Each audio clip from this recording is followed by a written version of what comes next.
Could you take a 7-day vacation during the first few years of running a business? Could you even fathom that? Let me put it this way. We got married, Emily and I got married in 2013 and opened the business in 2012. We didn't take our honeymoon. So the most important vacation that anyone really should take until I think 4 years later. So you can do the math on that. But that's also why, I mean, in a lot of ways, you start to plan ahead and think ahead and go, what do I want for this business? And that's one thing I knew I wanted is I wanted to truly have a business where I felt like I owned it. It didn't own me. That being said, to get to that point, there's a lot of it owning me early on, right? Yes, there's a lot of hardships and trials and tribulations that went into it to get us to the point we're at now. And we're not done yet. Shit, I'm about to go wait in this place when you dropping the bass in. The beat inside the streets of awaken. I'm making to break my foot off of somebody's ass. I'm waiting for someone to say my name so I can annihilate them. Okay, then everyone was screaming the rape when I was kicking at the gate till it caved in. Belly scraping by, but now I'm paid. Look at the paper I raked and I'm caking like Jay-Z and Drake. And I hate when people say that I ain't killing shit. The game is my playpen. I punch you in the face and end up breaking your break bands. I'm far from Hollywood. I'm posted up at the days in. Even though the industry say I'm the latest sensation. Drop the song at the award show. Becoming complacent. Mama saw me on TV with just a bum in the basement. You a Captain Save a whole you. What's up, everyone? You Control You podcast. Back at it. What am I most grateful for? Life, God, family. Grateful that these storms that did a lot of damage and caused a lot of strife, it could have been worse for a lot of people. And very grateful that everyone I know was able to stay safe and make it through. So that's what I think about today. And my guest, Jared, owner of Functional Integrated Training, FIT, is here with me. What are you grateful for? Well, coming off of vacation, I'm grateful to have driven through the storms that unfortunately hit Door County, rather than having to have been in them, which allowed me to be here today, number one. But at the same regard, my family, that is my immediate and real family, my daughters, Bryn and Natalie, my wife, Emily, spending 7 days with them and just being able to really enjoy that time and be present for that, which then leads to the other thing I'm grateful for, which is my FIT family. So my staff, running the gym, taking care of it, making sure the business is going and going strong, really, while I'm gone, so that I can truly just shut that off, let my brain decompress, and spend the quality time that should be vacation with the people that I love. Yeah. I dig that. 7-day vacation. Man, how long have you own the gym? How long have you owned this business? So we're going to be celebrating our anniversary August 15th. Technically, our anniversary is June 1st when I open the business up, but we always end up doing it in the late part of the summer because that's when everyone is more available. But it'll be our 13th anniversary. 13th anniversary. Here's a question for you. Could you take a 7-day vacation during the first few years of running a business? Could you even fathom that? Let me put it this way. We got married, Emily and I got married in 2013 and opened the business in 2012. We didn't take our honeymoon. So the most important vacation that anyone really should take until I think 4 years later. Ooh-wee. So you can do the math on that. Yep. But that's also why, I mean, in a lot of ways, you start to plan ahead and think ahead and go, what do I want for this business? And that's one thing I knew I wanted is I wanted to truly have a business where I felt like I owned it. It didn't own me. That being said, to get to that point, there's a lot of it owning me early on, right? Yes, there's a lot of hardships and trials and tribulations that went into it to get us to the point we're at now. And we're not done yet. Yeah. But yeah. Man, I'm trying to picture a 7-day vacation. My wife has it set up where I give there's about 5 days, maybe 6 for Christmas break. Okay. And that's the longest time that I think I've given to a vacation outside of our honeymoon. Mm-hmm. And I'm trying to picture a 7-day vacation out just enjoying nature and water and fires. Do you ever think about the business while you're on this vacation? Are you completely able to stay present and in the moment? I mean, I think when you, and we've talked about this just sitting down and chatting over coffee, but I mean, I think when you run an impact-based or a passion-based business, you're never shutting off. You're always observing things and thinking like, oh, I could incorporate that somehow, or I could, those things always seem to happen. The reality is I function as our CFO. So there was some things where like payroll had to get completed during it. It doesn't take a lot of mental energy for me at this point to do that kind of stuff, but I had to turn on for a little bit and work on those things. What I really needed the decompression from and where I really needed to just be shut off is all of the, and I don't like the word or the phrase putting fires out. People talk about, like I'm always putting fires out in my business left and right. And I don't look at it that way, because I think that when you're doing things right and you're motivating and empowering people and your staff to take things on, you're just guiding the process, but you're still involved in it. You're going to get some input from somebody and say, hey, this came up. This is the idea that I have. What do you think about that? And it's all those little things that just keep adding up over the course of a day, where you're just constantly getting pinged and dinged and everything else. That's the stuff that I needed to just.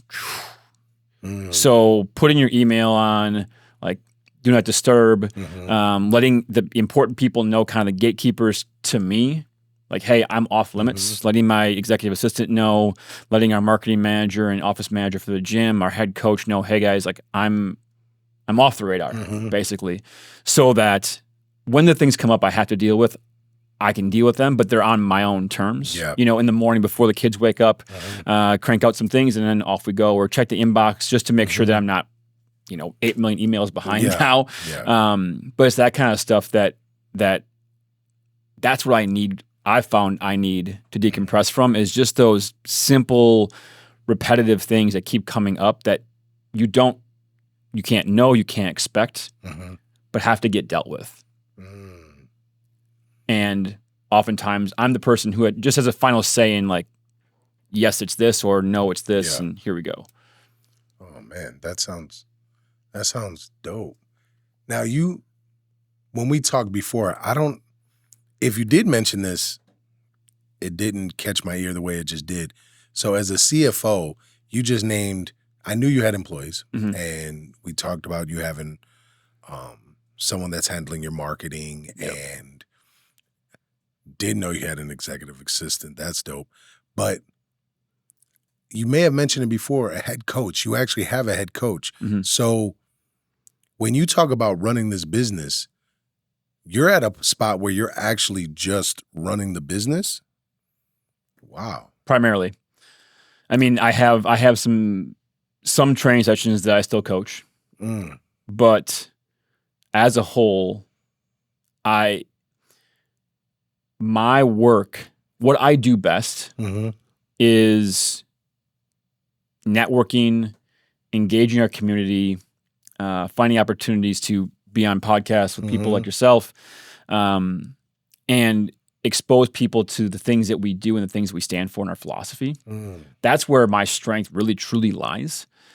And because of that, I've realized that I have to give up the things that I am really good at, but we can teach somebody else to also be really good at, versus really good things that I'm really good at, but only I can do the best.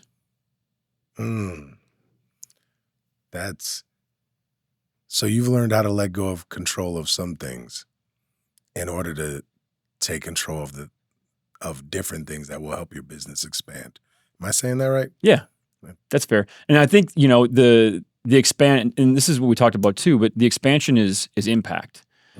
It's not we're in a place with our business where we can't take in 45, 50 new clients tomorrow.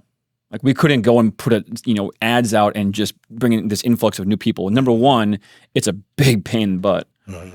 Number two, it would piss off our current clients who, at the end of the day, that's our number one objective is to retain and elevate the people that we already have in our gym because they care about us the most and vice versa. But for us, it's impact. It's making people aware. It's shifting the community thought process around what movement is or should be. The fact that the idea out there of exercise and working out is this painful and exhaustive and like, yeah, it's a habit, but like I have to do it because I have to do it versus I get to do it or I want to do it, right? For us, movement is medicine, movement is play, movement is fun. And is it hard? Absolutely. Is it challenging to be consistent for a long period of time? 100%. Are there ups and downs and times when you just are frustrated and don't want to do it? That's just what life is, right? That's what any thing that's worth doing is. So the impact is us showing people that and telling people that and not letting them have the free passes, the excuses, or the things that are out there. I'm not going to say anything specifically, but the things that are out there that are kind of like the magic pill or the quick fixes. The 6-week programs. We've never been that place. The 8-week We've programs. never been that place ever. Oh, and we man. tried it. We tried those transformation things. It didn't feel right. Yeah. You know what I mean? And so instead, we paint the picture from the very beginning of, hey, this is a long-term thing, and we want to talk to people when they first come in the door, not just about what they want in the next 3 to 6 months, but where you want to be 5, 10, 20, 30 years from now, and vividly paint that picture for us. Yeah. Like literally tell us specifically, where do you want to go? What's it going to look like? What are you going to look like? Who are you with? All these things, because the more vividly people have that in their mind, when it's 5 a.m. and they don't want to wake up and they picture that versus themselves looking fit in in board shorts or a bikini, there's a lot more motivation behind that. Oh, you're putting visuals in their head. I like that. That is that's exactly what we spend all day doing with our fighters. That's money right there. Yeah. You get them to picture what they're going to look like, and they don't need that quote unquote extra motivation. It's already in their head. It's already embedded in there. I love that. So, man, you've touched on so many different things already. What inspired you to go this route? Because there's so many different ways to run a gym, to coach at a gym, to do different things, whether it's powerlifting or you just want to run. And there's nothing wrong with it, a Planet Fitness or something like that. No. There's a lot of different models for gyms. What made you get into helping people get stronger, having better mobility, and things of that nature? Yeah. I mean, ultimately, it started with my own journey through fitness and athletics. When I was in 8th grade, practicing with our team, and I was a good basketball player. I wasn't phenomenal, but I was a good basketball player. And on a breakaway, going up for the layup, and a teammate of mine goes up to block me, and we need a knee hit. And my knee, it felt like it dislocated. It's sublux. So essentially it dislocated and relocated immediately. Unstable, go to a doctor, no surgery needed, just rest and take care of it. Strengthen your quads and hip and hamstrings and stretch them and that kind of stuff. Well, so that's 8th grade. Through high school, I re-injured my right and or my left in that same manner. I don't know, probably close to a dozen times. So it was something genetic, whatever, or genetic and or just a lack of proper strengthening through my younger age. because I was a good enough athlete, but just kept getting sidelined and sidelined and sidelined in football and basketball, even in golf. Like I literally turned, which was my best sport. I turned into a swing, like a hard swing, and popped it out of place. So just all this confidence that I was losing in my ability to just do the things I loved doing. And so it really stemmed out of that, is like, how can I help people have the confidence in their own body again, or for the first time, depending on the person. But for us, we really do much more enjoy the again piece. Someone who's been there, done that. They were an athlete to some degree. They've been active the majority of their life. And because of life happening, right? Marriage, kids, work, whatever it might be, they've lost it. But they want it back. And they want that confidence back. And there's a purpose behind it. Yeah. And I'm like, okay. And I've, in essence, fixed myself. I'm always breaking things here and there, and I have my people, right? Like we all do.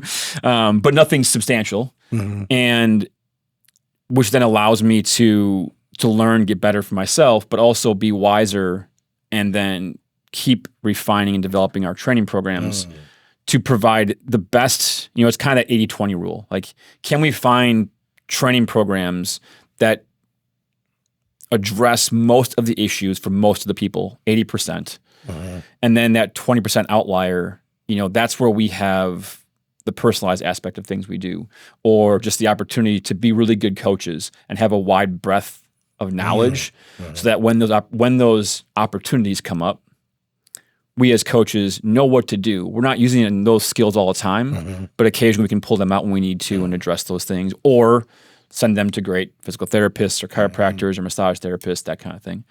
But that's really where my philosophy came from, is a desire to, shuck the lack of self-confidence for myself, but then because of that for others too, because I recognize it over and over and over again. Man, it's always pain. Yeah. You got to go through some kind of pain, and then it allows you to help others. There seems to be a repeated thing that I'm constantly hearing from people that are running a business or doing something, whatever happened to them or whatever was going on in their life, transformed them to give back to others. So that's incredible. Especially, injuries suck. Injuries are the worst thing when you're trying to do something athletically. And I don't know about, I didn't play ball that serious. Corey did. Corey's a hooper. He coaches basketball. So I can't even imagine. I don't play golf, but I wouldn't want to that would irritate me to get hurt on a golf course. Probably. I mean, it's about, it should be one of the least injured, although it's quite injured because of the rotational component. Yeah, the way people rotate and swing, that's the main reason why I don't think I've ever gotten into it. I'm like, I'm liable to get hurt doing that, and I don't want to get hurt if there's no. I want to say I got hurt because somebody hit me. Like that's like my mind can handle it a little bit better. I think my internal ego that's still there will deal with that. Yeah. So, how long did it take you with your gym to get to the point where you could just be the CFO?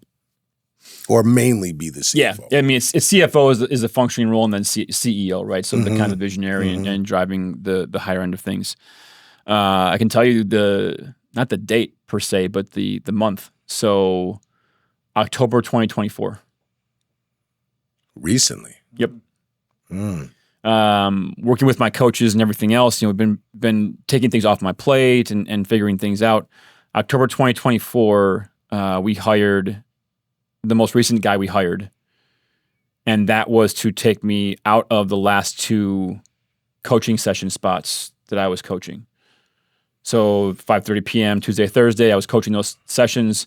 Once we hired him, not just for those, but to fill in some other spots too, that was the time when it was like, okay, I'm off the floor. And there's a couple of things, right? Number one, it took me a long time, I don't even know the whole timeline of that, to just get comfortable enough That was giving me weird.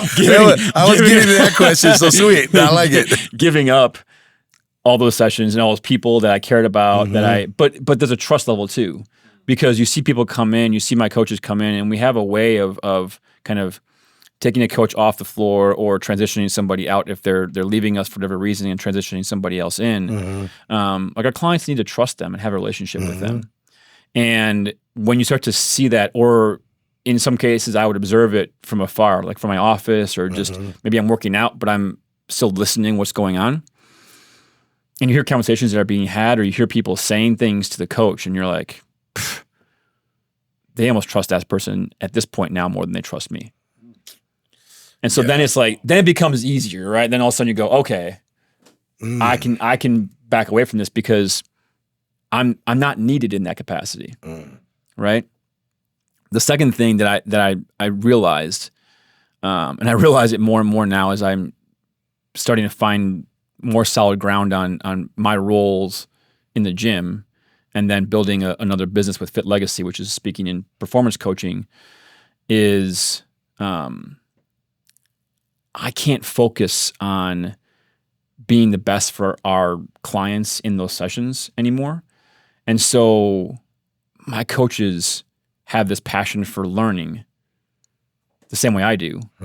But the time they spend learning about physiology and neuroscience applied to movement and training and exercise variations and injury prevention and rehabilitation and all those things is the time I'm spending learning about leadership and like neuroscience for the mind, or for the like the psychological side of things, and developing all these other things that I'm working on now. So there's not enough time in a day for me to be that good at the training piece and what I'm working on now. So finding people who are that passionate about being a lifelong learner, and then they're a better coach because they're more present in those sessions than I can be. Yeah.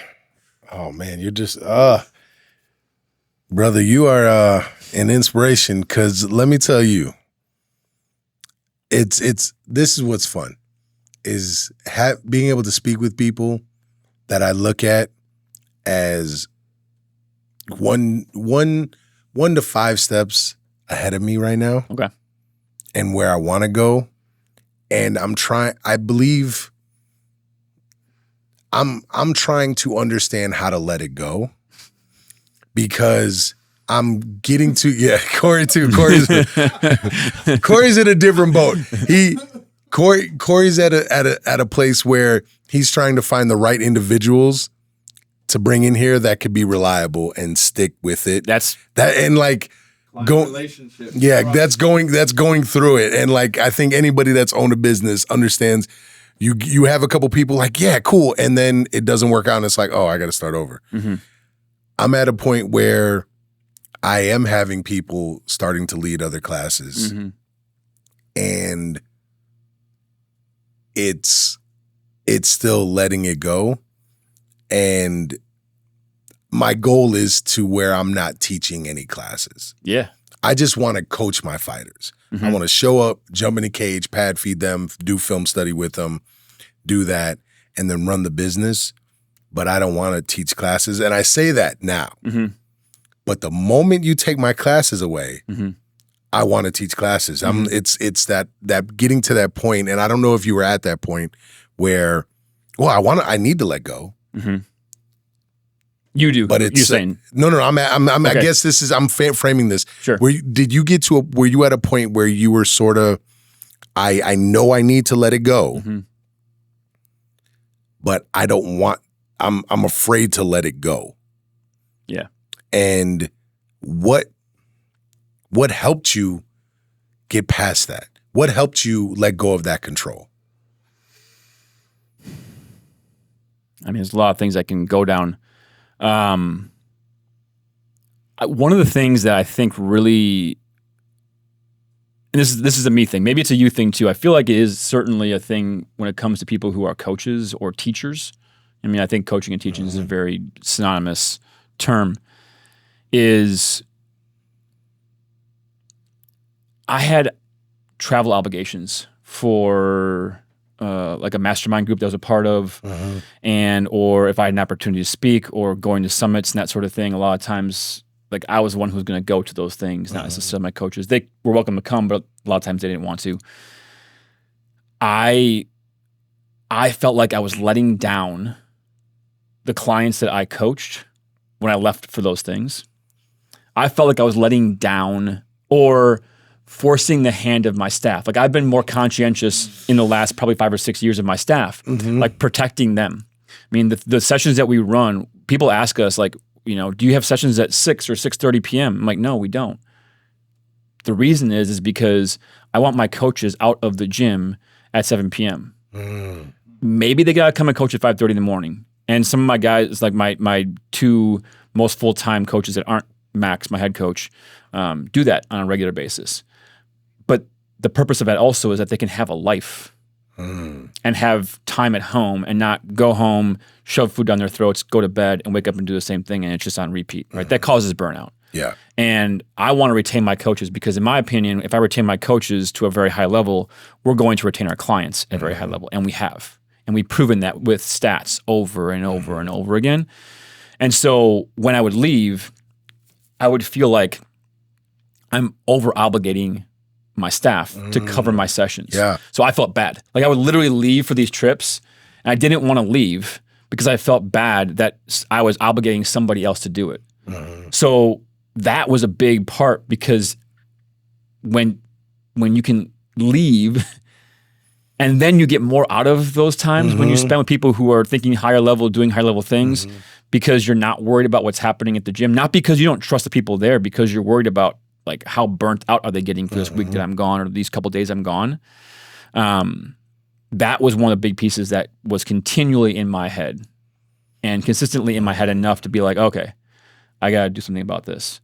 But here's the other thing too, that I think is something for you to think about.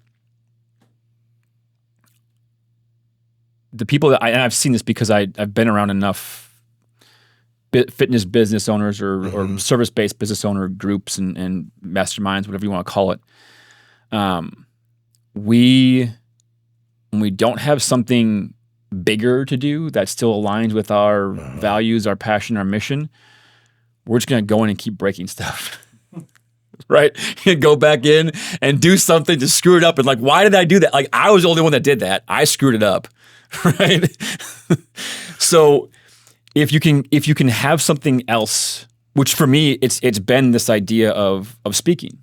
Yeah. And being somebody who can impact through, because I enjoy being on stage. I enjoy being in front of people that I don't know. And it's the number one fear in the world, public speaking. And I enjoy the heck out of it. Oh, I didn't know that was the number one fear. Yeah. So for me, when I can start to pursue that and drive that forward, now it makes it that much easier to give away and hand off the things that I know, again, right? That there's a matrix. I think it's from the guy who wrote Traction and developed the EOS system, but it's called the Be a Great Boss, I think is what it's called, or Great Boss Handbook. But there's a matrix of things that you are really good at and want to do, things you are really good at and don't want to do, things you are not good at but you have to do, and things that you're not good at and you don't want to do. Right? And it's like, give off that whole matrix as fast as possible. Find a way down here, the things you don't want to do but you have to do. Like, is there a way for you to delegate or elevate somebody? And then up here, it's like, okay, yeah, you like to do that stuff. You put your hands in that cookie jar all the time, but do you really need to? Could you find somebody else for that? And then, but having that top quadrant and having something in there to keep pushing forward with. For me, I spent, the better part of 12 years wearing, 5, 6, 7 hats in my business. Yeah. Like, people are like, I have a job. I'm like, I have 7 jobs. Yeah. What do you do? Well, let me tell you. Depends on the day and the time of the day and what hour it is. But it becomes my norm. And probably, I'm sure it is for you too. And even you, Corey, right? Like, so the idea that I can't wear one hat. Like I'm not that kind of I'm not wired that way anymore. I rewired myself. So making sure I have a hat to wear that is like, whoa, this is hard, this is challenging, this is pushing me, this is causing me to have to go and learn and get better and improve like I did when I first started my business. But with the kicker of it's not taking away from my ability to go home and be present for my wife and go home and be with my daughters and go and coach them in softball and go and do the things that like I set my business up, my original business up to do. So if it can do both, it can accomplish both those things, then man, am I winning. Yeah. No, that's incredible. Now that's the funny thing is we're both, I will say we're both headed in the same direction. Like I love motivational. I love speaking. I love getting like speaking at a university, speaking in front of people. When you said it's the number one fear, I'm like, that's shocking. For people that enjoy it and I mean, you probably get done speaking and it's like you drank I'm two juiced. Red Bulls, right? Like you're just wired up, right? You crash a little bit. Yeah, because, there's a major crash. Usually going back to a hotel room or going back wherever it is. Yeah. The crash is there, but that high is like there's nothing like it. It's more exhilarating than walking into a ring or walking onto a football field. Like playing semi-pro football didn't do that. Fighting didn't do that. It's maybe, honestly, the only bigger high of my kids being born. Sure. Being there, that's a higher juice, but it's different. It is very different. Yeah. But this speaking, so it's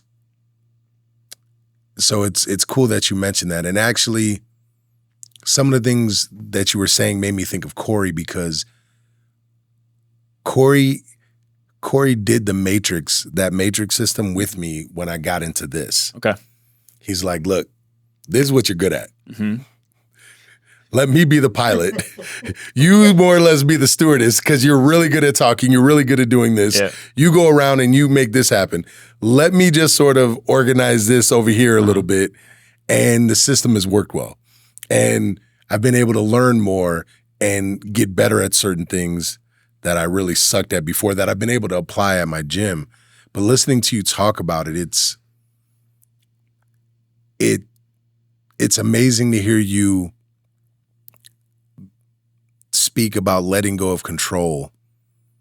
And it seems like, even though it probably wasn't, it seems like it was a seamless transition to eventually get there. And because it sounds that way, it also lets me know you're at peace with it. And however long it took, you're at peace with it now. And that's awesome to hear because as someone that's trying to find peace with that and wanting the same things, I have it set up now where I'm not going to miss for the third year in a row. I'm not missing any football games for my son this season. And that's a big deal for me. It's like, excuse me, he loves his mom there. But if dad's not there when he's warming up, I'm getting a text from someone, hey, Isaiah's asking about you. Like my son is asking. And as soon as I show up, we got our own handshake. And then he's locked in. It's, for me, it's a big deal. So I can definitely, it's just really cool to hear someone run a gym and actually run the gym. And the gym not run them. Sure. Yeah. And I don't know if the business is different within reason because but even thinking, is there going to be a day where I don't want to be the head coach? And I have thought about that. I have thought, like, is there a day where I don't want to be the head coach? Right now, I don't want to be the only coach. Yeah. Like right now, I'm in charge of if someone's got a fight, whether it's their first fight or 20th fight, I'm there. And I want to get it to a point where I don't have to be at every single fight coaching and building other coaches up. So you're giving me hope, man. Like you're giving, it's possible. But the thought of not being the head coach, how is that? How, like to have other coaches, cool. Yeah. But not be the head coach? How was that transition? I would say other people would have different experiences about with that than I have, because again, I've seen a lot. I've seen a lot of different scenarios where people have done similar things with hiring a head coach or elevating a head coach. In fairness, Max has been with us for 11 of those 13 years. Oh, so he's been right there. He's been right there. I mean, from the very, I mean, all the things, these big decisions that we made that were done in the right way, and they have proved, despite the ups and downs with it, to be the right things to do along the way. He's been there for pretty much all of them. And so it's been this ongoing learning process. The thing that is great about him, and one thing that we've always really tried to do, is being personality diverse. So he's not me at all. I'm fast, I go, I make decisions quickly, and that causes problems sometimes, or holdups, because we're trying to do 5 things, but we didn't even finish the 5 things before that. And that's on me, right? So I have people in my corner who are like, whoa, hang on, stop. This isn't done yet. Can we finish this up first? Okay, yeah. And they have my trust enough to be able to tell me, dude, stop. Stop giving us more things. We're not even, no. You can't keep doing more things. You got to slow down and, okay, fine. But from a very early point, I made it my mission to not hire myself. Yeah. To we use disc profiles, but like whatever personality profile, any tool you want to use, because I don't think none of those are an end all be all, and certainly none of those things should feel like you're pigeonholing yourself into one category or another, because I think that's a big problem with those, or that problem that can occur with those. But the idea that if you were to take that profile system, or really any of the ones, Myers-Briggs, whatever it might be, you would find that we have a diversity of strengths, and we balance each other out, right? So we fit all the categories, so that in a conversation where we're deciding, making a big decision about something in our business, everybody in the room feels like they have the ability to stand up and say something. No one's a yes man or a yes woman to me. And I've made it clear, like, hey, I will admit when I'm wrong. I will tell you guys I screwed up, so that you feel comfortable stepping up when I'm telling you something that we're thinking about doing, going, I don't think that's going to work, and here's why.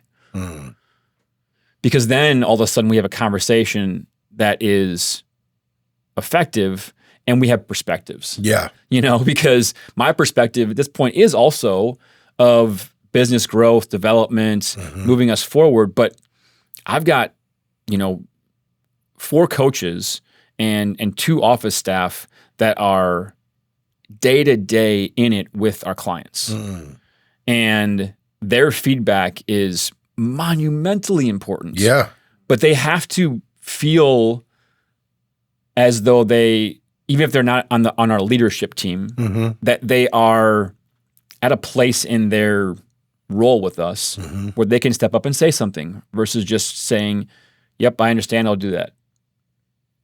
And so empowering them and teaching them and allowing them to have that say, and open, when they want to say something, like, okay, cool, let's stop.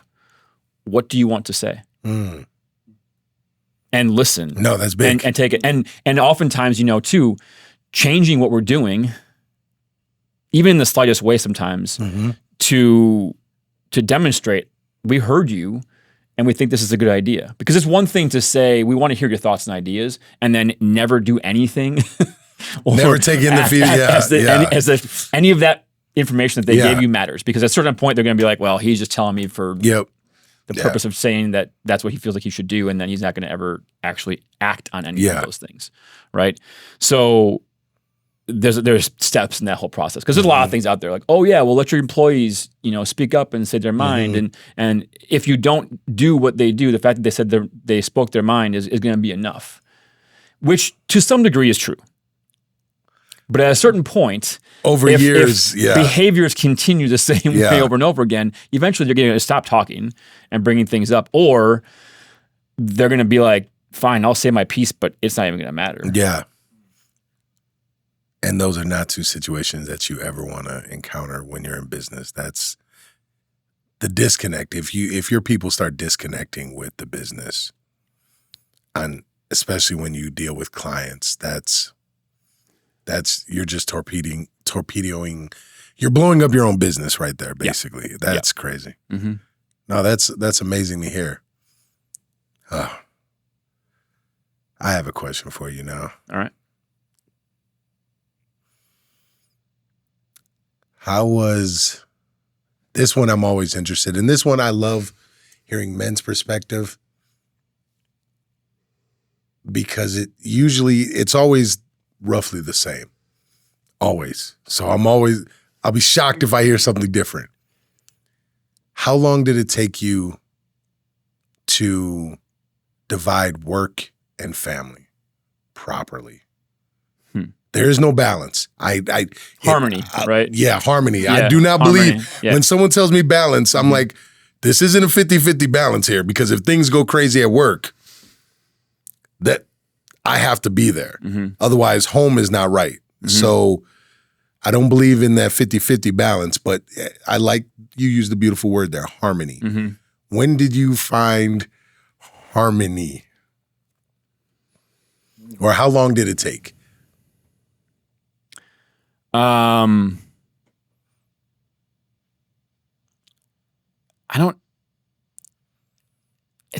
an ongoing process.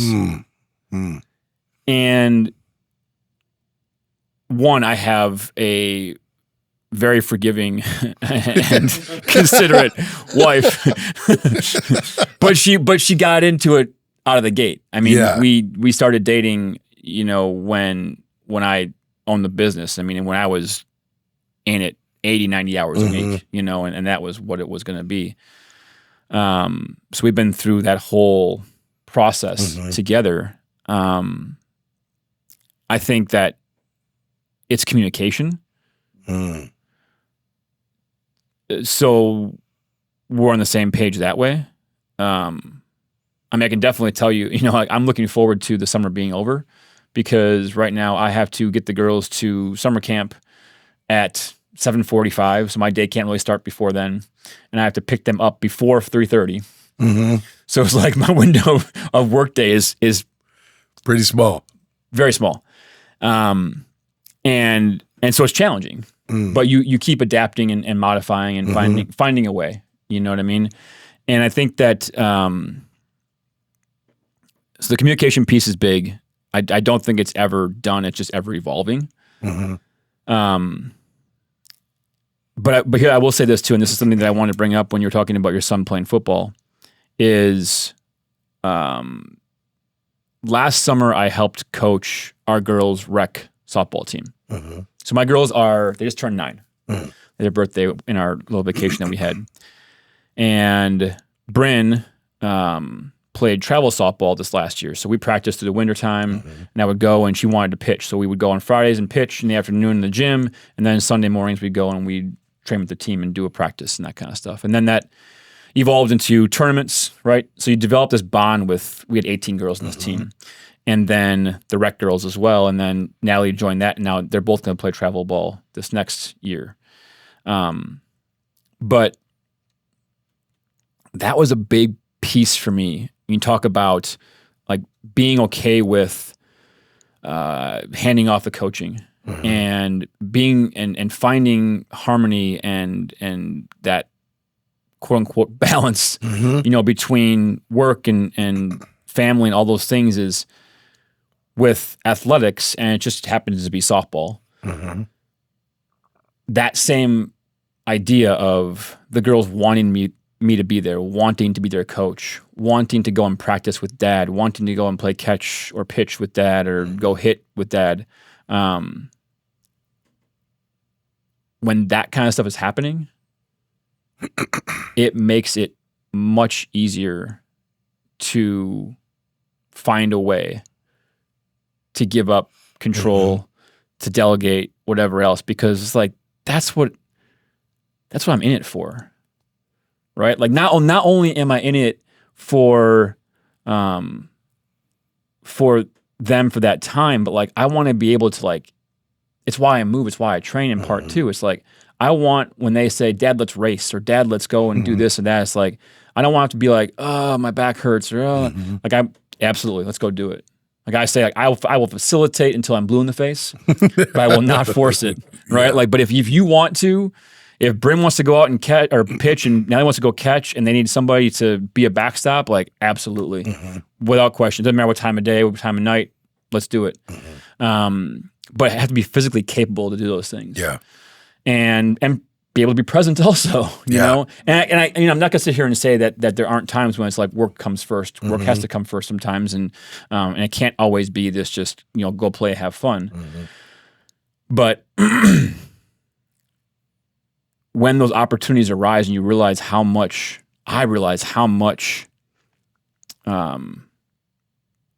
true enjoyment I get out of that experience of coaching, and it's not just my girls, it's coaching these other girls too, developing, strong, empowered, confident girls into women, right? And they're only 8 and 9 years old right now, but like, it's to see the development a major difference in a year, from 8 to, or 7 and 8 to 8 and 9 with these girls was awesome. I loved it. But it's that kind of stuff where it's like, okay, that's a time commitment that I have to decide. And if I want to keep doing that, then there has to be some level of giving up. There are only 24 hours in the day. Yep. And I have to sleep. Yeah. So for me, that has been a really big shift in a lot of things for me, is through softball coaching and being a part of that with my girls. It's like, wow, I'm getting what I want out of that relationship. And that's, to me, infinitely more important than a multi-million-dollar business or whatever else, right? Like, yes, I want it to be successful, yes, but I want it to be successful so that I have the time to do those things, and that I can support my people that I have in my facility that are running the things for me. Man, brother, that's amazing. The fact that you even know to communicate, like, that's a lesson I had to learn the hard way with my ex-wife. Running a business and it took me listening to a Kobe clip. Okay. Kobe Bryant was talking about how basically him and his wife would sit down and look at the season, and he would say, okay, mark off the dates that, no question, I have to be there. Doesn't matter what's going on in the season, I have to be there. And then let's go through the off season, because I'm like, for someone like him, there was no off season.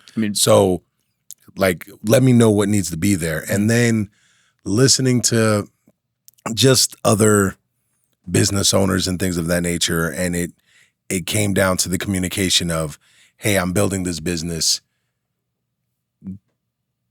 Give me 5 years. Give me 5 years. I'm diving all in. You're probably not going to see me that often. I'm going to do the best I can to be here, but I need these 5 years. And I didn't even know to communicate that. That didn't even ring a bell with me before I heard someone talk about that. And it's like, oh, it's the assumption, well, I'm running a business. Don't you? I'm not out drinking. I'm running a business. What do you? I'm doing it for us, and it's realizing that, oh, they're not in my head. I have to communicate that, and listening to you talk about that communication key. Now, how did you learn that? Because we're all about the same age, right? We're not too far off in generation here, and so we all grew up probably. How often did you hear, "Son, I love you"? From my mom, regularly. Moms are awesome, but from a male figure, from a dad, from any male figure, hey, I love you. Yeah, none. So it's, and so how did you? One, how did that impact you as far as how you were going to raise your kids? And then two, how did you learn, or how did you know to just be able to communicate like that with your wife? Because asking a caveman to communicate his emotions doesn't seem like the easiest thing to do. The communication piece with my wife, so I'll go on that path first, is something that we're still working on. Because at the same point, she was raised by a farmer and a farmer's wife. And the words "I love you" were never really spoken in their household. So there's and the idea of communicating. We actually just had this conversation on the ride back home because we were just talking about both our parents and the challenges of trying to communicate or to ask hard questions and have a conversation with our parents being a really difficult thing growing up. So there's certainly some level of that going. We don't want to be that. We want to be. We want to elevate ourselves from that, right? And I think it's a generational thing. You always look at the parents that you had and go, "How can we be better than that?" And it just ebbs and flows, right? And pendulums swing one way or the other. But honestly, I think that part of what allowed me to tap into more of the emotional side of things for like my adult development is we coach a lot of women. And I work with a lot of women and that kind of stuff. Brother, right? That's how I learned. So this is awesome. You know what I mean? This is so awesome. This is awesome. Please continue. But so you gain that understanding in real time because you have to, right? And then you go, oh, okay. Well, this is how communication should work when I go home, also. And then it didn't, and you're like, oh, well, there's like some skills that need to get developed here, or whatever it might be. And again, we're still working through those things. But I also feel like, again, it's always a process. There's no point where it's done. Yeah. And also, I mean, the understanding with all these things is like there is no black and white. Yeah. I mean, are we gonna fight and have our tiffs? Absolutely. That's never gonna change because now we're great communicators, so it doesn't even matter anymore. No more fights ever. Like, no, come on. Like, that's absurd. Yeah. It's absolutely absurd. But being able to, it's like, well, then how do you define success?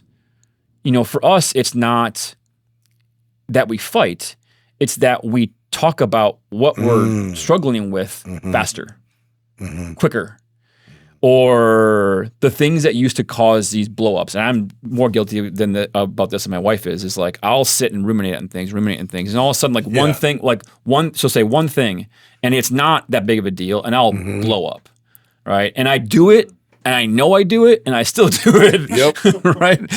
And, but it's because it's like this Midwest nice mentality that maybe you don't have like Southside Chicago, but like that's, I grew up, it's like you just kind of hold and repress these things. But for me, you repress those things, and then eventually all of a sudden one little like small thing explodes, and it shouldn't. No, it's about the same. My wife, during those times, it's the question of, why can't you just let it go?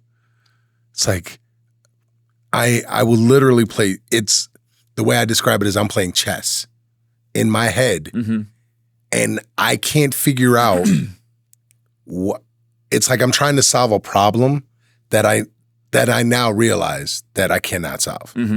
Because most of the time it has to do with feelings. Cannot solve that. For some reason, I feel this way. For some reason, you feel this way. And I can't understand why you feel this way.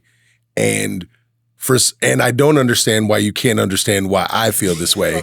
And it's not making any sense. I'm like, if I talk to any guy, they understand. And it came down to I'm like, oh, yeah, men and women really are different.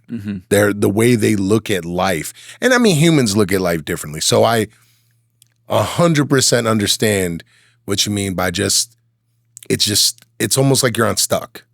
Is that the best way to describe it? Yeah. And whether you're talking about it or not, it's there. Yeah. And that anything could trigger that. Yeah. Yeah. Yep. I like that word, unstuck. Yep. But I love the way you describe what you deem as successful. It's not avoiding the conflict. Conflict is going to happen. It's recognizing that you're moving through the conflict better because the communication styles have improved. And that's what you're looking at as success. And that's really dope because that's something you could build on. That's something you can constantly improve on. Is, okay, how can we navigate this better and get through this better? It's, oh no, your wife sounds incredible. That's awesome. I mean, she has to be. She got to deal with me all the time. Hey, so. that's why are we so challenging sometimes? What's funny is that it's also what allows us to own a business. The same, and I do explain that, especially to my son, because he's 15 now. And I try to explain to him that these qualities that sometimes get in your way are also what's making you successful on the football field. It's what's helping you improve in basketball. It's this stubbornness that you have. It's a great quality. You just have to learn how to use it properly so it doesn't get in your way and doesn't allow you to be stuck. So it's, man, that's amazing to hear. And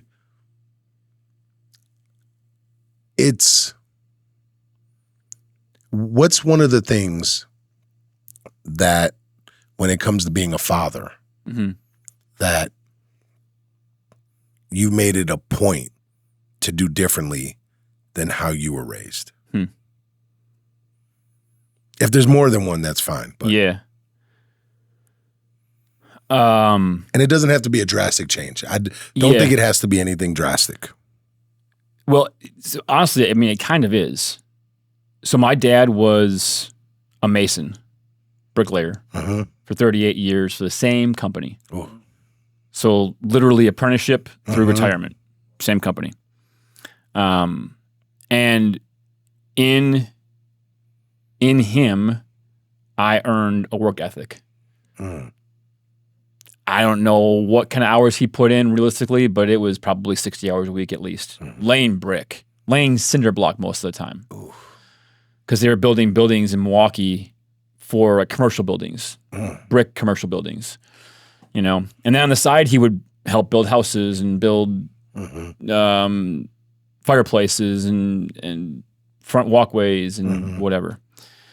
So I knew for myself with my business, I wanted to be able to support our family financially the way he did. I mean, you're a mason for that long, you make good money and good pension, all these things, right? But beat his body up. And he told me from a very young age, he's like, you are much more intelligent than me. Do not go into the trades and what I'm doing. Like, go do something else. You're much smarter than me, you know.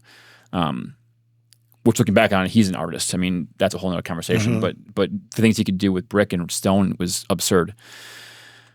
So for me, I wanted to be able to provide for my family in the same way that he was able to, while also being able to be present the way that he wasn't able to. Because I've also realized, as I've worked on myself and my shortcomings and the things I'm passionate about and what I stand for and my why and all these things, is a big part of why I act the way I do and I do the things that I do is because of the internal resentment I had for the lack of being there that wasn't for my dad. So it's being there for my daughters, and it's not just being there physically, because again, I still love moving. I love doing all these things. I'm passionate about it. That's why I have a gym. It's why I'm building a business of performance coaching and speaking primarily about movement and the ripple effect that has on everything in life. But it's being present with and finding ways to connect emotionally and to have conversations and you were talking with your son about, being stubborn. I I was talking the other day, and I make a point of this because we have twins, and Natalie is our more soft spoken. She just kind of goes with the flow, and Brennan is she's like me, basically, right? Competitive, has to win everything, even if it's not a competition, has to win it somehow, some way. And so I can't tell Natalie. Natalie is really, really observant. Like she'll just sit back and just watch and look, and then she'll say something profound, and you're like, how did you even how did you see that? And so I told her, I'm like, one of your superpowers is being really observant. I told Bryn, like, one of your superpowers is being incredibly competitive. And in Bryn's case, I told her, I'm like, right now, in this chapter of life that we're in, it's really challenging sometimes for me to not get mad at the competitiveness that you have. But it will serve you really well in your life down the road. And I mean, she's 8, 9, and you can say what you want about kids' minds and how they develop, and like, well, that doesn't matter to her right now. She's only 9 years old. Like, she can't internalize that. I would say, bull. Yeah. Because there's too much information out there psychologically and neuropsychological information to say that when you get that reaffirmation in the things that you do, like it is just deposit. It's like deposits in a bank. Yeah. With interest, right? Over time, that stuff grows, and it builds this underlying resiliency and understanding that, like, and this is a lot of what I talk about. So like my why is to lead like a big brother so that people find the courage to believe in themselves.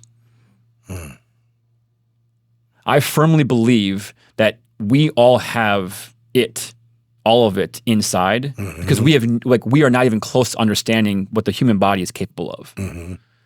We aren't even scratching the surface of it. And even with AI, it's not even coming close. So if you empower kids with that knowledge that, yes, your competitiveness and your observation or your observantness, I guess, are there downfalls to that? Absolutely. There's a negative to every positive. Yep. But understand that these things are part of what makes you unique. And I'm going to help facilitate that. Again, facilitate until I'm blue in the face. Because it will benefit you somehow, some way. Do I know or do you know? No. Does that like mean that you should be a competitive bull rider or a bird watcher? No. Like, no. But something in the things that you're going to do in your life. Yeah. If you recognize that, like, you have that and that's a skill set that you have better than almost everybody else, it will be a benefit to them. But someone's got to tell them that. Yeah. Someone has to. And I think it's kind of the function of this movement with fathers and dads that we're realizing, like, we can be the ones to tell them that. It doesn't have to be mom. It's funny you mentioned that. It's something that I've talked about on this podcast before. I believe it's just as powerful, if not more powerful, coming from the dads. Whether you have a son or a daughter, for a mom, they get to nurture so much more than we actually probably get opportunities to, especially when we're running a business or doing something else like that. And we get to set this foundation. My daughter is 21 now. I was determined that anything good that she was going to hear from a man was coming from me first. That foundation was going to be so rock solid that no other man could come in there and crack it. Love that. And it was when we had, when she got older, we were having some very honest conversation about boys and men and dealing with all that stuff. But it was that, here's this foundation. You're going to be unshakable. No, you're going to go through it and it's going to feel like the world is shaking, but the foundation is solid. Yeah. And I believe that, one, hearing you talk about that is amazing, because you see it probably the same way I do. People come in and they have no foundation. You just described it. You're being the big brother. I call it like I'm like a dad to everybody. It's like I'm helping build this foundation because someone didn't lay it already. And a lot of times it is with women or older men, and it's like your belief system just doesn't exist. Wow. Okay. And then it makes you look at yourself, and it's like, well, how did I build that foundation? Did I build it? Am I still building it now? Oh my goodness. Nobody really laid it. Oh man. Okay. And then, but to hear you describe it with your kids is amazing, because that's exactly what they need. They just need to know that mom and dad believe in them. And anytime they fall, they'll have the power to get back up. And it's crazy. You listen to speakers and you listen to athletes. I go back to Michael Jordan. I grew up a Bulls fan. So his dad was a big part of his life. Like Kobe talked about how he scored 0 points in the summer, and his dad was like, "It's okay, I still love you." And he was like, "I love you if you score 60-something points or no points." And he was like, that was great. That was everything to him. But he's like, I'm going to score 60-something points. And so it's like, Mama mentality. Yeah, if I'm going to choose one. But it's that foundation that you see over and over again. It's like they can either go out and build it themselves, or we can give them the foundation and then watch them conquer the world even more. It's your dad essentially did that with you. It sounds like you're smarter than me. Do something different. Yeah. And it wasn't the foundation you're laying. It was a different foundation. But now you're laying this foundation that's even thicker than the one you got. Yeah. And now your girls are going to grow up and be even stronger. And that's what I call generational wealth. People talk about money. And I continuously preach, it's the knowledge. It's the knowledge we pass on to the next generation. Agreed. We can hand them money. That's fine. And my goal is to make 1.5 a year. That's great. If by the time I'm 50, I'm making 1.5 mil a year, that's great.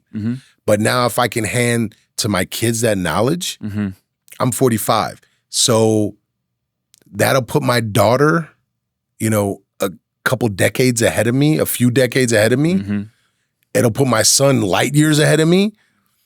If they know, if by the time they get to my age, if they can double or triple that, then what's the next generation going to learn from that? And it's the knowledge. It's not the money. It's not the coins. It's the knowledge of how to do that. And what you're giving your two daughters is so much knowledge that you've learned. You're right. And they're going to grow up, and I mean this in the best way possible, but monsters. Because them being twins too, they're going to continuously learn from each other. Yeah. So your competitive daughter is going to learn how to be just a tad bit more observant, and your observant daughter is going to learn to be a little more, what's the word you use? Competitive. Yeah. And you got some monsters there, man. Like, it's going to be, this is awesome. It's fun to watch them. Yeah, I bet. It's fun to watch them. I'm picturing them upsetting a lot of girls in sports in the coming years. This is so here's a story, right? So, and we talked about this when we grabbed coffee before, but we meaning Bryn, Natalie, and myself ran a 100-meter dash at Dane County Championships. So Dane County Championships was a couple weeks ago, I guess now, at Sun Prairie West High School, and yeah, you were training for it. Yeah. And so because of their birth age, they were 8, but they had to compete in the 9-10 age group for the 100-meter dash. There was, 9 heats. So we're talking 9 times 8, or it's like 70 girls. Yeah. Something like that. And Bryn was in the first heat, and I see her up to the start line with these 2 girls that were clearly from Milwaukee, African American, and probably 6 to 8 inches taller than her. Ooh. And I'm like, oh no. Because Britt didn't do well with losing, right? Like she didn't do well with losing. I'm like, oh man, this is gonna be bad. And she crushed him. Like crushed him. So she won her heat. Natalie was up in the second heat. She won her heat. And they placed second and third in their age group. Wow. And one girl beat them. I don't know. She's probably probably 10 years old, and beat them by like half a second. But they were like literally 16.61 and 16.62 or something like that. Ooh. So fast. And that's not their sport. I mean, they started doing track. We started training a little bit and running, but like I watched them run and I'm like, okay, you girls are fast. Like I'm going to try and facilitate. Again, going back to that word I've been using. We literally joined the Little Sprinters track club, Badger Track Club. Puts it on every summer, and they did, I don't know, 6 practices or 7 practices, and then went and ran that race. And I was so I'm talking with the guy, Scott, the owner of Badger Track Club, basically, how do we facilitate this? Because they love softball, and they're both spring sports, track and softball. Like, how do we keep them getting faster, even if they're not going to be, directly involved in track and field, because softball is going to be their spring sport. But I don't want speed is king. Yeah. And when you're that fast, this young, if we facilitate this, they're going to hold it for a long, long time, if not the rest of their lives. Yeah. And that's huge. Yeah. Even in softball, you to track down that ball, to be able to run the base. Oh man. If you could turn a single into a double into a triple, and it changes the whole game right there. I literally watch college. I watch ladies college softball all the time. It's amazing to watch game. Yeah, it's amazing to watch them. And so, that's you. I think I used the right word, monsters. You got some monsters over there. When you said that, I was like, I see it. I get it. No, that's awesome. How'd you do? You ran, right? Yep. How'd you do? So my goal was a sub 14 second 100, which for a lot of people, they're like, well, that's not that fast. The reality is that one, I've never ran any track and field in my life. So it's the first meet that seems fast I had run. Well, yeah, I mean, but people are like, oh, 10 seconds and, okay, you don't understand this whole thing. And it was raining. And this is the biggest heat. There's a couple guys who are there and are clearly veterans in the whole thing. That they had seen of Masters guys. So we had 8 guys line up for the Masters group, which is unheard of. So 40 plus men racing the 100-meter dash. And one guy raced in the open category because he wanted to be in the fastest heat of the day because he was 42. He ran like 11.44. That's crazy. Stupid fast.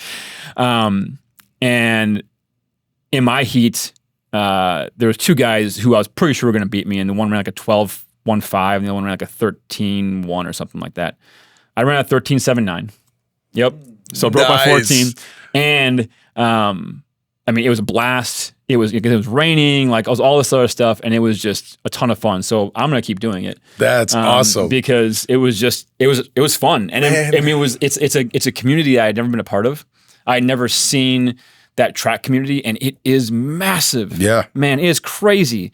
And then the Masters guys, it's like all those guys are just tight because, again, with the stat I think that's out there, I don't even know it off the top of my head, but it's something like 95% of people over the age of 35 never sprint again in their life. So if you don't sprint at that point, it's like 95% never again sprint. Yeah, I've seen a stat like that. Yeah. Whoa. Yeah. And so that's crazy. There's 8 guys from Milwaukee, like Madison surrounding area that are out there running a 100-meter dash. Like that's probably the majority of it. Like that's probably about it. Yeah. But that's insane. It was awesome. Man, I'm trying to think. At my best in football, my 40 was a 5 flat. So you extend that to 80, that's 10. Add another 2. Bro, you were moving fast. Yeah. And I'm talking like prime football shape. I'm not fair. I'm not clearing 10. I'm not clearing 110. These people, that's insane. Yeah. Kudos, man. That Thanks, man. sounds awesome. Yeah. And this is what I'm digging right now. Like I said, Corey plays ball and he coaches, Mm-hmm. and he still has the ability to take it to his sons. He's got two sons, Mm-hmm. and his oldest is a little older than my son. Okay. So the fact he could still ball with them Mm-hmm. and take it to him, I think is a blessing. The fact you're out there running and coaching your daughter. My son, he's catching up in football. Football's tough to maintain as a catching older up. dude. He's catching up and he's doing things, and I'm like, we bench together still. Sure. I still got him there, and we wrestle, and I still got him there. Yeah. I don't have him for much longer. But my point in saying that is that, again, it's important for fathers to do these things with their kids. Yeah. It's not even about beating him. Like, I know he's looking forward to the day. it is a little bit. Yeah, It is a little bit. And he'll never. I tell him I'm like, I told him he'll never be able to out wrestle me, because I'm just the dad, and I'm just. I tell him, I'm like, it's a dad thing. I don't want to lose, so if I got to flip you over, Mm-hmm. I will. Yeah. You'll take it easy on me. I won't take it easy on you, and so I get that. I'm like, but you'll be able to lift more than me. We'll just get to a point where you're just lifting more than me. I just can't compete with that anymore. Yeah. So but I mean, you're going to get to a point where you're not going to be able to keep up with your daughters, though. That's I got about 3 seconds on right now, and I'm planning to get faster still, right? It's gonna, but they're going to keep growing. Yeah, The problem is they're going to keep going this way, that's right? the issue. Like, I'm looking forward to him coming in and telling me when he can't play ball when they're taking it to him. But isn't that awesome? Yeah, As a absolutely. dad, like, Yeah, 100%. that's oh man. It sounds like you have really, honestly, you've unlocked life. It's something that I'm really trying to help people understand, is that you can survive, or you can actually live. Yeah. And it sounds like you are living, like literally living life. And I had fun grabbing coffee with you and listening to you talk. I'm having fun now listening to you talk. It's just amazing to hear you talk about living life. And you really are an inspiration. I love how passionate you get about being a father, being a husband, running a business. And I go back to this because I will be 100% honest. I think I'm about in my second year of actually running the business, and the business not running me. Yep. And watching Corey starting to make that transition where he's running the business and the business isn't running him. And to hear you talk about it is absolutely amazing, man. It's one, I want to make sure that you get your kudos. We need more fathers out there. I talk about it all the time. And we need more mentors out there to help just the next generation, to help our generation, to help people older and, whoever, men and women alike. And my last question for you right now, because I'm going to have to bring you back on. I see this already. This is awesome. Happy to. Name of the podcast, You Control You. And we all have that moment where we're not driving the car, where our parents still driving our car, our environment could be driving the car, or someone else. What was that moment for you where you said, I need to take control of my life. I need to take the wheel. I need to start doing this. I don't like where we're going. I need to take responsibility for what's going on.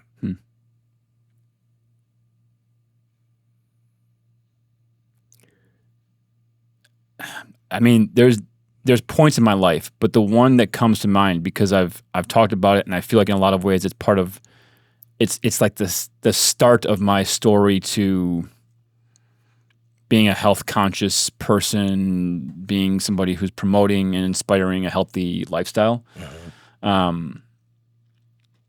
So my last name is Markowitz. My dad's side, the Markowitz side of the family, all kinds of early passing issues. So heart disease, lung cancer, but they smoked, they drank, they did all the stuff that we know isn't good for you.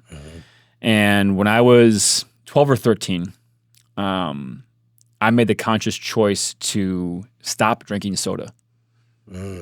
So like I drank a bunch of Mountain Dew and that kind of stuff. I'm like, I'm just not going to drink soda anymore. I really haven't since. I mean, I rarely drink soda in any capacity.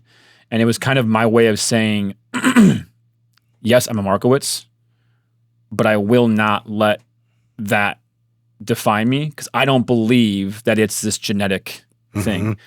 And I'm 12 years old. I don't know what that even means or whatever else, right? Like I'm like reflecting back on that, and that's what I'm saying to you. But like what my thought process was in that moment, I don't really know.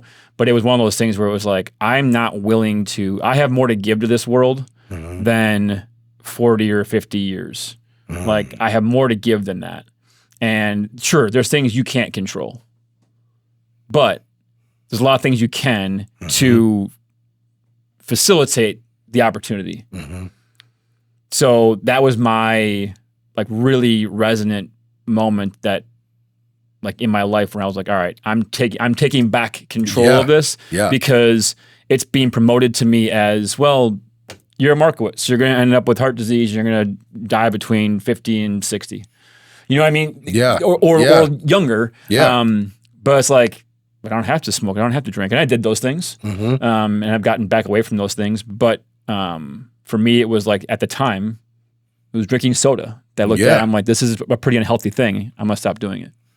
No, that's huge, especially at such a young age. The one thing I've learned living in Wisconsin is that people love their Mountain Dew. I never understood it, but it's like the fact that you could say no to that at such a young age where most kids don't say no to that. Yeah. That's absolutely amazing. Well, man, thank you for coming on the show. Thank you for just sharing everything. Where can people find you? If they came to Madison, if someone came to Madison, how can they find you and your gym? So our gym, Functional Integrated Training, or FIT for short, is on Anton Drive, King James Way, but it's basically right off of Verona Road and PD. So right over there where AMS is, that's where our gym is at. And then I'm there sometimes. I'm not there all the time. So certainly reach out to me via Instagram. So Coach J Mark is my Instagram handle. And then LinkedIn, Facebook, it's all Jared Markowitz. Those are the places you can find me and get a hold of me, direct message me, whatever it might be, to touch base, to connect, to, again, I love to have conversations. I love to be inspirational, to provide advice, and just help however I can help. No, he's really in the community too. After we got done having coffee, it's rare. It's so rare that I get to walk out of a place and no one says something to me. And then the flip happened. We walk out and people start talking to you and nobody notices me. I'm like, oh, this is what this is like. I'm like, this is kind of cool. I'm like, whoa. I'm like, just instantly we come outside. Hey, Jared, how's it going? And then you just stop and talk with people. That was awesome to see. Yeah. Like to be on the different side of it and like just watch it. And I'm like, oh, I wonder how long he's gonna sit here and talk. Is this gonna mess up his schedule?